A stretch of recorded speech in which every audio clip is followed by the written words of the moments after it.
Was Amy, thanks so much. This is new for you at 9 o'clock. Teenagers in this country simply are not getting enough shut-eye. Don't I know it? Recent studies show that suicide rates among teens is on the rise as well. And researchers believe part of the reason could be that lack of sleep, which can lead to things like anxiety and depression, as well as suicidal thoughts. But parents could be the key to curbing this epidemic. And so here to help our drowsy teens break this pattern is licensed mental health counselor Shantala Boss. Hi, Shantala. Good morning. It is so good to see you, and I'm glad you're here because I'm dealing with this in my own house. And sometimes, you know, I get up at 2 o'clock in the morning to get ready for work. Sometimes my oldest son is up at 2 o'clock in the morning, and I'm thinking, why are you up so late or up so early, whatever it is? But I think it does start to affect a lot of other things, right? It really does. And biologically, the circadian rhythm of adolescents is different than children and adults. Yeah. So they don't have the melatonin production as early in the evening, so they do go to bed later anyway. So it does make it difficult. Yeah. But also screen time and the LED light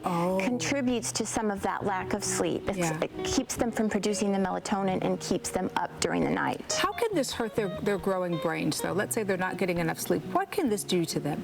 Well, their prefrontal cortex is in charge of their emotional regulations and their decision making. When we're talking about depression and anxiety and coping skills, when they're not getting that sleep, they're not getting the care they need for their brain to rejuvenate, rest, and for that part of the brain to be able to function appropriately.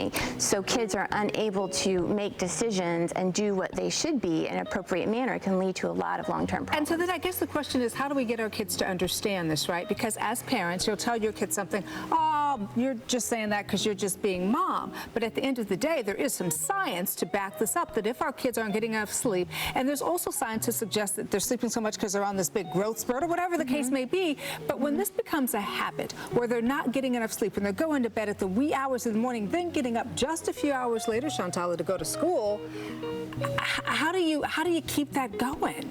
Well, like you can't. The scientific part, you know, like explain it to them, because there's no way they can continue going this way. Their body will give out eventually. So even though they're young and they think they're invincible, trying to sit down with them and talking to them, even having teachers educate kids on this as part of their education, I think is important, to know that their body actually just can't keep going without sleep and rest and rejuvenation. Do we know how much sleep is crucial for a growing teenager? Meaning, is it 6 hours? Is it 8 hours? Is it 9 hours?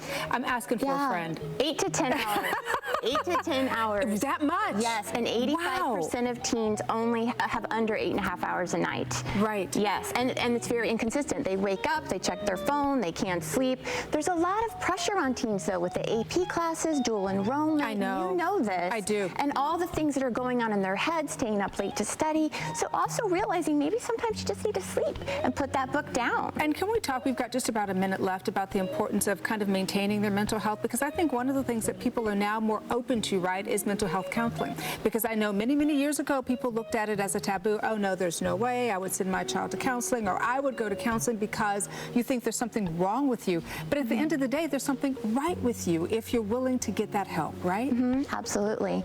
Really educating teens that it's just talking to someone, someone like a friend that you can talk to outside of your family that has an objective viewpoint, and you can just brainstorm, discuss. Life is tough, and especially when you're just starting out. So I think a lot of times actually teens have a lot less stigma than the adults do. So maybe sometimes the adults just need to get on the bandwagon and let their teens have that extra person. That 10 hours of sleep. I haven't had that in over a decade. Shantala, thank you so much for joining us. But I'm hoping my kids will get that message. We appreciate it. You always give such good advice. Amy, back over to you. I know it's been, what have you gotten 10 hours of sleep?